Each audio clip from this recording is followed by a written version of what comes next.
Saya kira semua juga paham di Bali itu agak berbeda dengan daerah lainnya. Banyak pura dan situs di darat.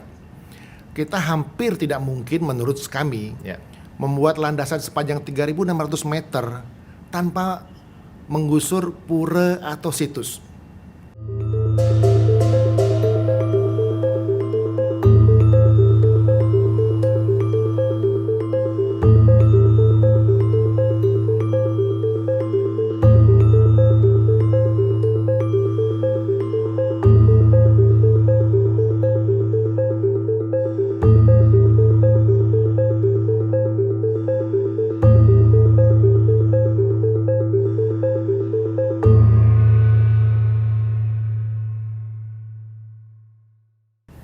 Sampai jumpa bersama saya Bu Retno dalam Gatra Interview. Kali ini Gatra akan mengangkat sebuah topik yang setahun belakangan ini sangat menarik publik dan pengamat dan pengambil kebijakan, yaitu terkait pembangunan Bandara Internasional Bali Utara. Nah, lokasinya rencananya pemerintah menggadang-gadang ini akan ada di wilayah utara Bali, karena kita melihat bahwa Bandara Ngurah Rai yang ada di Badung itu dari segi kapasitas dan sebagainya itu sudah tidak bisa memenuhi lagi membludaknya event-event besar dan event-event pariwisata. Nah, proyek ini sangat menarik karena belakangan ini dalam waktu 4 tahun hampir tersendat-sendat karena urusan penetapan lokasi. Nah, kali ini saya akan mengundang udah hadir di studio kami di Gatra TV Bapak Irwanto, Direktur Utama dari PT Bibu Panji Sakti. Nah, kita akan banyak mengulas seperti apa sih perkembangan lebih lanjut dari proyek yang salah satunya Bibu ya, PT Bibu itu menginisiasi. Lokasinya itu ada di lepas pantai atau di pinggir pantai gitu. Jadi nilai plus dan sebagainya dan bagaimana mendekati secara adat sosial itu akan seperti apa, dan kita akan juga banyak mengeksplorasi soal potensi dan peluang-peluang apabila proyek ini cepat terlaksana begitu. Nah, apa kabar Pak Irwan? Selamat pagi Mas Irwan, terima kasih. Alhamdulillah sehat. Kesehatan yang terbaik, yang penting nomor satu itu sekarang. Meskipun pandemi udah mulai turun, tapi tetap prokes ya Pak ya? Makanya kita tetap pakai. Begitu bisa. Ini langsung aja Pak, saya akan mengajukan sebuah pertanyaan yang seperti apa sih perkembangan terbaru dari upaya yang dilakukan oleh Bibu untuk mempercepat proyek ini begitu? Terima kasih Mas Guritno. Kalau perkembangan terbaru, saya kira berarti perkembangan terakhir itu adalah perkembangan yang dibuat heboh oleh Gatra majalah waktu itu di awal Januari 2022. Saya ingat saya itu ya Pak. Itu membuat heboh betul. Perkembangan terakhir saya kira positif sekali dan makin mengerucut bahwa pemerintah memang sedang menyiapkan sesuatu yang luar biasa untuk masyarakat Bali. Dan ini yang menjadi spirit kita bersama. Perkembangannya luar biasa, Mas Guritno. Sekarang sudah mudah-mudahan menuju titik-titik terakhir bahwa penantian masyarakat Bali akan segera mewujud. Insya Allah, amin.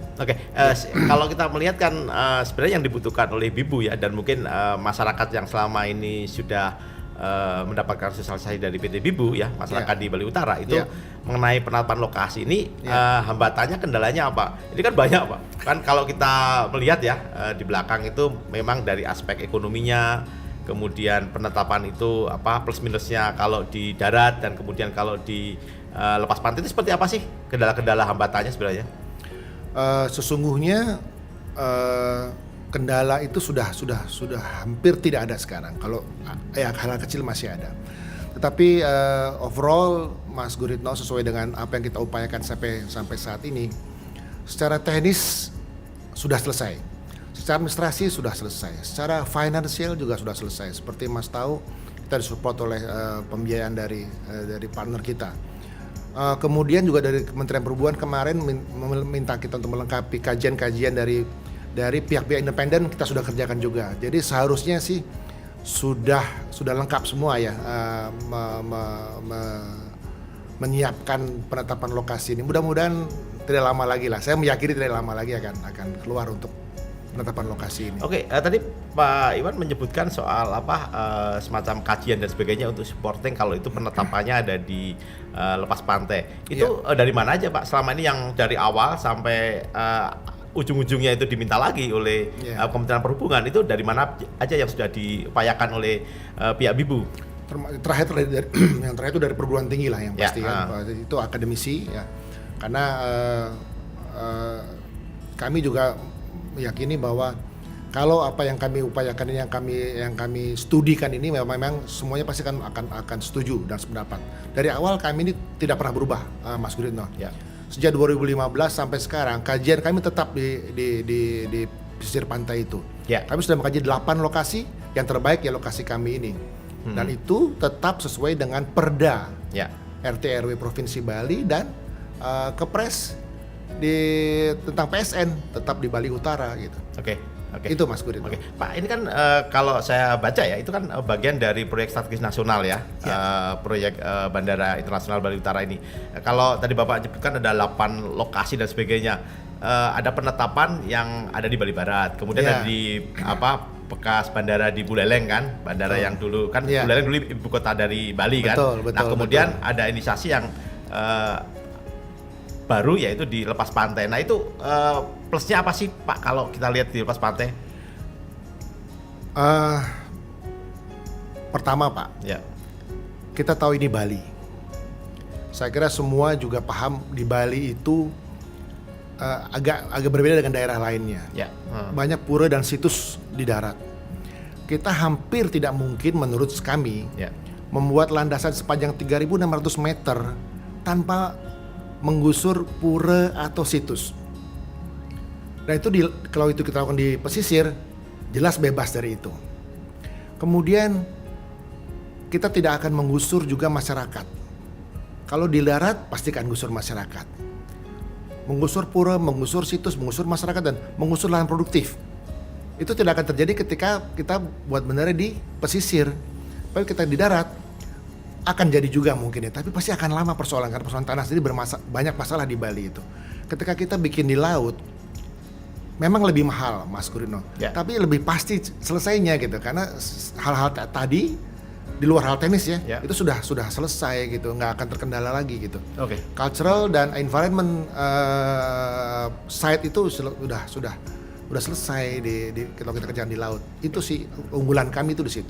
Jadi kalau misalnya itu di darat mungkin ada pembebasan lahan, prosesnya yang berlarut-larut dan pendanaannya juga akan lebih mahal. Mendingan pendanaannya kalau pernah kita wawancara ya sebelum tahun lalu Bapak menyebutkan kalau di laut itu juga menyerap teknologi baru ya, dalam hal itu bandara di lepas pantai gitu ya. Iya. Ini indah sekali dan hasil kajian kami Mas Guritno ini betul-betul di luar dugaan, nyambung dengan kepercayaan masyarakat Bali. Lahan yang kami siapkan itu tidak ada terumbu karangnya, tidak ada ikannya.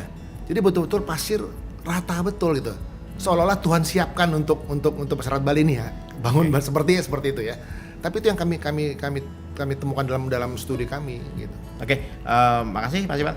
Pemirsa Gatra TV, makin menarik perbincangan kita, tapi saya akan mengulik lagi bertanya lebih dalam terkait kaidah dan faktor-faktor ekonomi kalau proyek ini jadi. Nah, nanti di segmen berikutnya.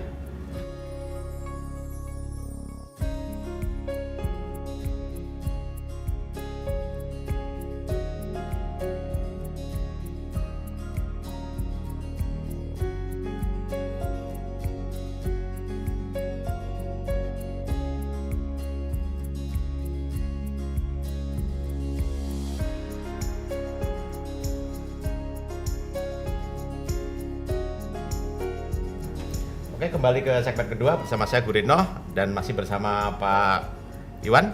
Pak, ini kita mau lebih dalam mendapatkan informasi lebih jauh terkait dengan aspek-aspek ekonomi yang ditimbulkan apabila proyek ini berjalan begitu, Bu.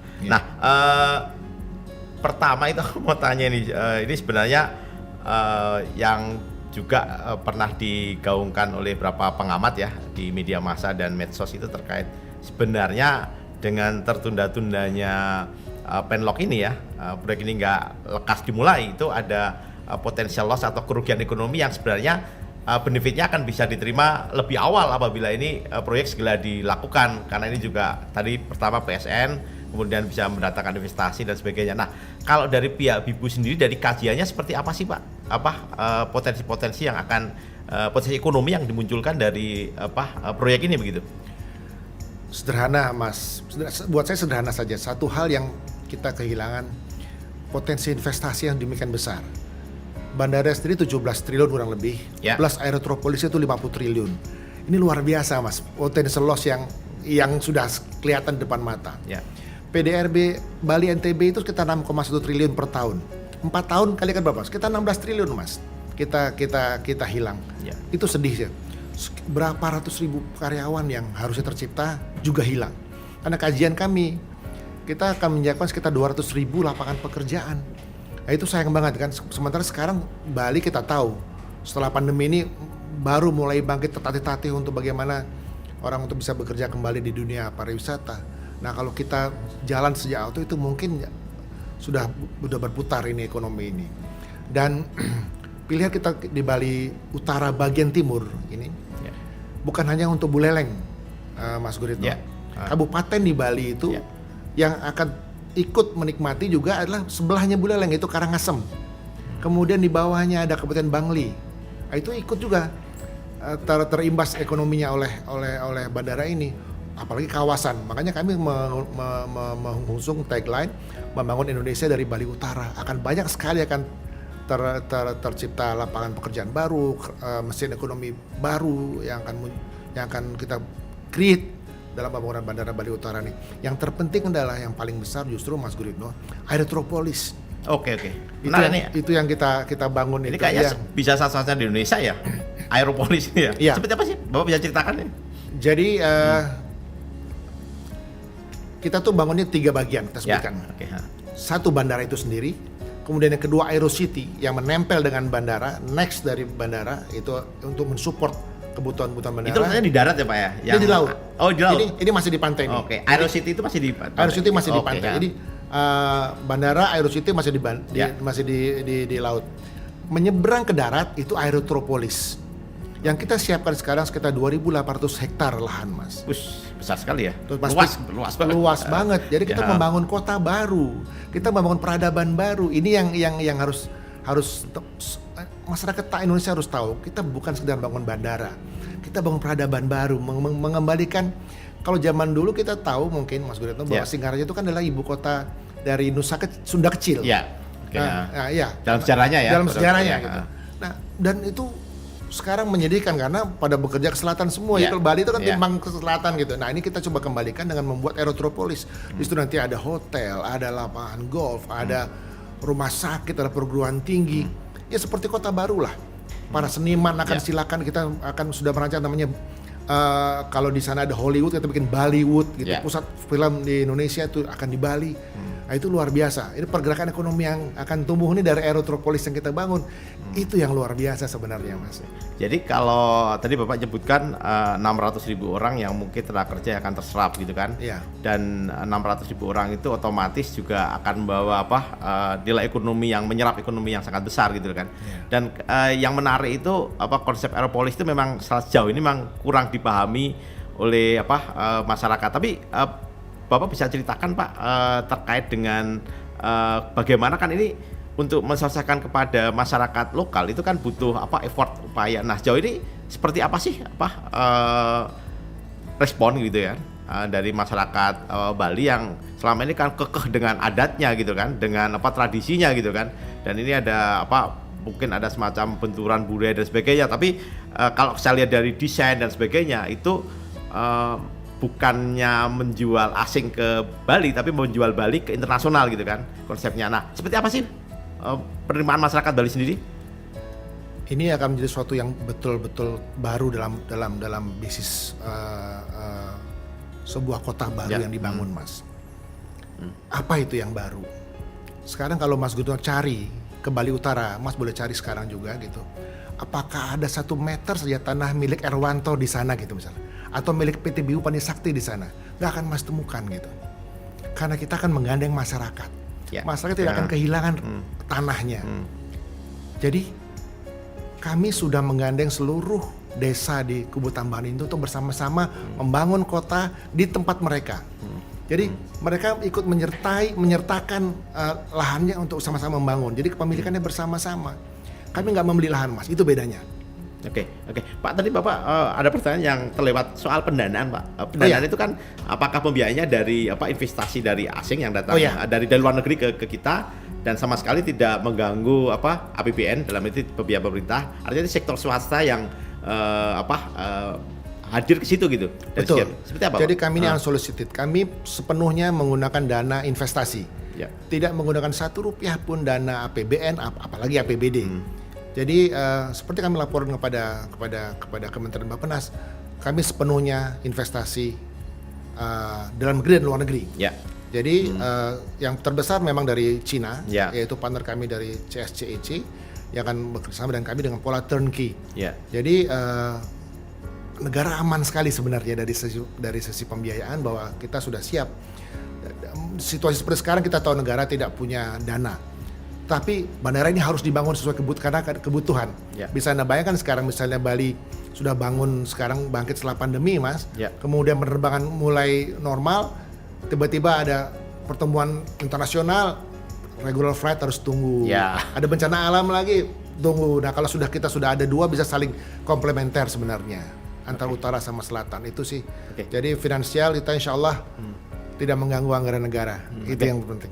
Nah kalau kita mau lebih tahu lebih banyak ya Pak ya, terkait ini Pak, kalau bandara ini kan fungsinya tidak hanya mendatangkan wisatawan keluar masuk, tapi juga kita lihat fungsi dari bandara itu juga hub untuk, kalau Bali kan strategis ya untuk kawasan Asia Pasifik, dan kita lihat pertumbuhan ekonomi untuk komunitas ekspor dan sebagainya itu di sekitar Bali, NTB juga naik. Apakah nanti juga akan punya bandara ini juga tidak hanya dalam aspek pariwisata tapi juga dalam hal perekonomian, seperti apa sih Bapak bisa ceritakan? Pasti. Contoh yang paling sederhana.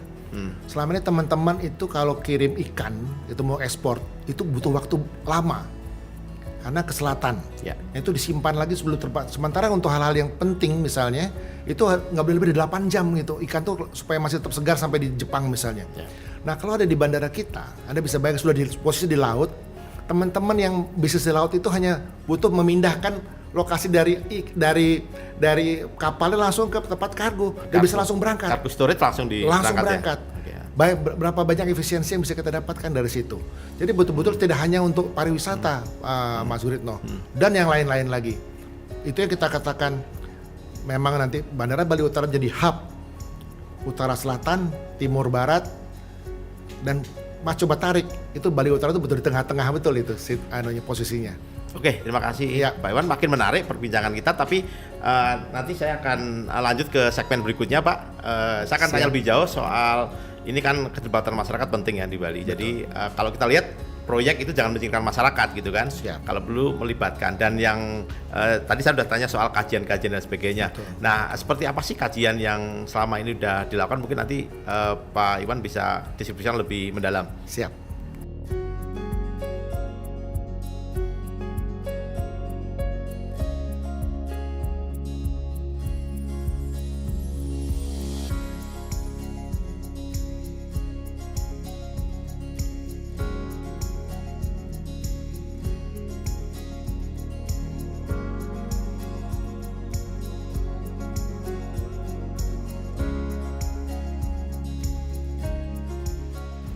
Pemirsa Kata TV, ketemu lagi, kita masuk ke segmen yang ketiga. Kali ini kita akan membahas terkait dengan bagaimana sih Pak Iwan penerimaan masyarakat adat ya, tokoh-tokoh masyarakat lokal dan sebagainya, yang desa maupun yang tokoh-tokoh agama ya di Bali, itu terkait dengan proyek ini gitu kan. Itu kalau Bapak udah melakukan pendekatan kurang lebih hampir 3 tahun lebih ya Pak ya. Itu dari hari ke hari seperti apa sih? Kalau kita lihat berita-berita tiap ada proyek selalu ada konflik sosial, dan ini kayaknya tidak muncul gitu kan.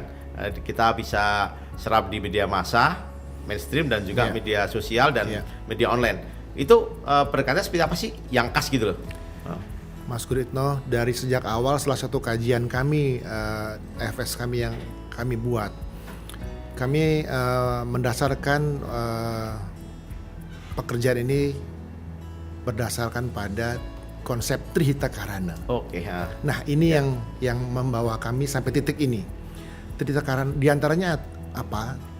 Kami konsisten bersama teman-teman di Bali dari mulai yang paling rendah, dari kepala desa, nelayan, majelis desa adat, pengurus harian Hindu Dharma di sana, sampai para puri. Di Bali itu ada namanya pengelingsir puri-puri, Mas. Ya. Adi di sini semua datanya ada, kita sembahyang bersama, setiap ada upacara kita upacara bersama. Nah itulah yang kami lakukan secara konsisten, gak pernah berubah. Sampai terakhir saya sampaikan kepada pertemuan di kantor kami di Kubu Tambahan, saya katakan bahwa saya akan wakafkan jiwa raga saya untuk Buleleng, dan itu buat mereka sesuatu yang luar biasa. Dan kami yakinilah, ini di Bali itu disebut dengan niskala, ada skala dan niskala. Niskala ini yang kami yakini akan menyentuh hati mereka, dan itu kenyataannya. Sekarang yang membela kami siapa? Ya masyarakat semua. Oke. Bahkan sampai mereka kemarin, nanti Mas mau lihat WA saya itu, mereka sampai dalam tanda kutip, Pak Yohan kapan Penlok turun? Kalau Penlok nggak turun, kami yang turun. Sampai seperti itu. Buat saya bilang, sabar ya, saya yakin sebentar lagi akan turun untuk kita semua. Artinya, itu yang Bibu lakukan. Dukungan masyarakat, kita nggak bilang nggak ada yang nggak mendukung, tapi so far semuanya alhamdulillah Stungkara terima kasih mendukung dengan sangat positif. Bahkan beberapa pihak yang selama ini berseteru di Kubu Tambahan itu, Mas, bersatu untuk sama-sama mendukung program ini. Oke. Ini berarti secara sebelumnya ya, kalau kita lihat kan ada tarik ulur ya antara yang di darat dan di laut dan di lepas pantai, dan sekarang udah ada bersatu sekarang. Dan itu saya katakan, kita pengen sejahtera, tapi tidak akan pernah terjadi sejahtera tanpa damai. Ayo kita damai dulu, kita baru sejahtera. Nah mereka semua sepakat, alhamdulillah. Oke. Kalau misalnya tadi kan Bapak udah ketemu dengan masyarakat dan sebagainya, kurang lebih kalau mereka nanti dilibatkan atau digandeng ya, di engage untuk terlibat dalam ikut mendapatkan benefit dari proyek ini, itu apa aja sih yang akan mereka dapatkan, mereka akan mengisi apa begitu dari proyek ini begitu, kurang lebih semacam itu. Oh kalau tenaga kerja sudah pasti sesuai kapasitas masing-masing ya kan. Tapi lebih daripada itu, kami sebenarnya prinsipnya seperti ini, Mas. Kami tidak hanya memikirkan orang per orang, tidak memikirkan masyarakat di situ, tapi kami memikirkan siapapun dari mulai sejak dia lahir sampai dia meninggal itu bisa terurus dengan baik.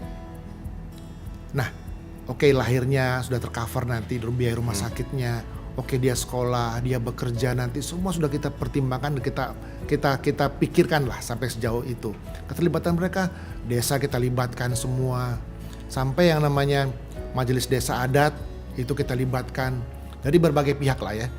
Sehingga yang sekarang sedang kami jajaki terakhir ini adalah dengan para akademisi perguruan tinggi terbesar di Bali gitu ya, di Denpasar maupun di Singaraja. Kami minta petunjuk mereka juga untuk membangun bersama-sama secara Bali gitu. Nah, tadi Pak Irwan menyebut terkait soal keterlibatan perguruan tinggi ya, akademisi. Nah, kontribusi mereka kurang lebih seperti apa sih? Apakah dalam bentuk kajian ataukah dalam bentuk opini atau argumentasi atau pendapat gitu loh, terkait dengan ekstensi bandara ini dari aspek teknisnya, desainnya, kemudian juga aspek lingkungannya dan ekonominya gitu. Seperti apa? Pada Tridharma perguruan tinggi, mungkin dua hal yang kita ingin gandeng mereka. Pertama soal penyiapan tenaga kerja. Itu pasti kita butuh tenaga kerja yang terdidik. Nah, dengan hadirnya perguruan tinggi, mereka akan menyiapkan itu semua sesuai dengan harapan kita bersama. Yang terpenting justru ada pengabdian masyarakat. Kami akan membangun aerotropolis, Mas Guritno, yang tadi kami katakan. Nah, pembangunan tidak boleh sembarangan, harus melibatkan akademisi. Karena apa? Bangun rumah Bali, bangun rumah biasa tentu beda. City plannernya orang Bali tentu beda dengan city planner dari Jakarta misalnya gitu kan. Bagaimana membangun kota di Bali dengan baik sesuai dengan tekanannya Bali, akademisi Bali pasti lebih arsitek Bali pasti lebih paham daripada arsitek kami misalnya, karena mereka punya nilai lebih di situ. Nah disitulah kebersamaan kami dan para akademisi. Oke, berarti nanti bisa kebayang bahwa nanti misalnya terkait dengan ornamen, kemudian tempat dan sebagainya itu Tentu. unsur-unsur perhitungan tradisi lokal ya yang selama ini memberikan identitas Bali lebih khas gitu, itu akan tetap akan menjadi apa? Kalau tadi kan kalau saya lihat peta bandaranya, maketnya udah kelihatan gitu. Tapi kalau aeropolisnya dan sebagainya kan belum. Nanti kurang lebih bayangannya tidak akan jauh dari semangat Bali gitu ya. Pasti, tentu. Dan itu yang saya katakan, ini yang akan menjaga dua hal tadi yang semua orang hormati, pura dan situs. Kalau kita bangun aerotropolis, mungkin di sana ada pura. Ya tetap kita bangun pura, di sebelah hotel yang kita bangun megah dengan gaya arsitektur Bali, puranya tetap terjaga.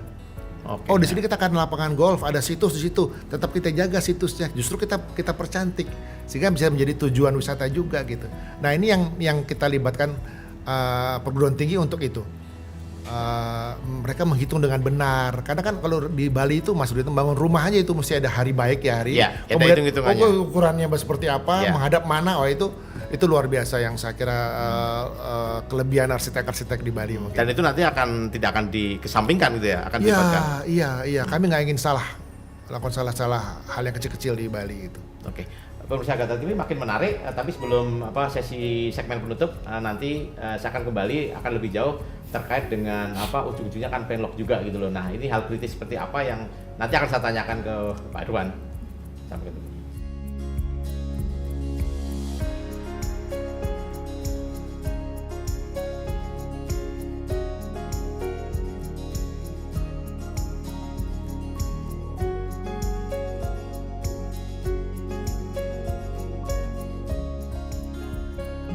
Masih bersama saya dalam Gatra Interview, masih dengan Pak Irwan dari Bibu Panji Sakti. Pak, ini segmen terakhir Pak, aku mau nanya 2 pertanyaan. Pokok ini yang terkait soal lagi-lagi saya penlock ya. Ini bikin penasaran Pak ini Pak. Dan sejauh ini yang udah dilakukan Bibu ya untuk agar penlock cepat keluar itu kan kita juga baca ya di media massa itu ada hambatan-hambatan atau semacam ya kita bilang tantangan atau ada kendala lah buat Bibu. Tapi media dan masyarakat mungkin pengen tahu sejauh ini itu kan upaya-upaya apa aja yang dilakukan oleh pihak Bibu gitu untuk penlock ini kan penting karena ini kan Bapak berkali-kali menyebutkan soal legacy dan sebagainya. Sudah Pak? Iya, kami tetap berupaya melakukan langkah-langkah apapun untuk mempercepat penlock ini turun, Mas Guritno, karena memang penlock ini menjadi pintu dari segala pergerakan kita ke depan, dan ini makin hari makin mepet. Kalau kita mengikuti aturan dari PSN itu 2024 harus selesai, dan sekarang sudah tinggal 2 tahun lagi gitu. Kami sampaikan kepada beberapa pihak di kementerian bahwa ini sudah waktunya makin mepet. Sehingga kami katakan bahwa rencana dari dua runway yang kami desain, saya bilang bahwa kita siap tetap di 2024, tapi paling kalau kita paksakan 1 runway. Jadi saya tetap mengusahakan kemana-mana pihak-pihak terkait ya di beberapa kementerian, Mas Guritno, untuk mempercepat proses. Fungsinya adalah menyambungkan kalau ada link yang putus gitu. Ini loh sebenarnya masalahnya, sehingga ketika nanti pada saat Kementerian Perhubungan menurunkan penlock sudah semua sepakat bahwa iya kita sekarang satu suara bahwa nggak ada waktu lagi, nggak ada alasan lain untuk segera mengeluarkan penlock untuk masyarakat Bali, karena memang ditunggu-tunggu masyarakat Bali sudah 7 tahun mereka menanti, terlalu lama gitu. Oke. Tadi Pak Irwan menyebutkan soal kemungkinan kalau dalam waktunya itu sangat singkat, itu mungkin untuk proyeknya kalau misalnya dimulai pertengahan tahun ini itu cuma 1 runway aja Pak. Itu salah satu peluang yang terbuang ya, harusnya 2 runway gitu kan.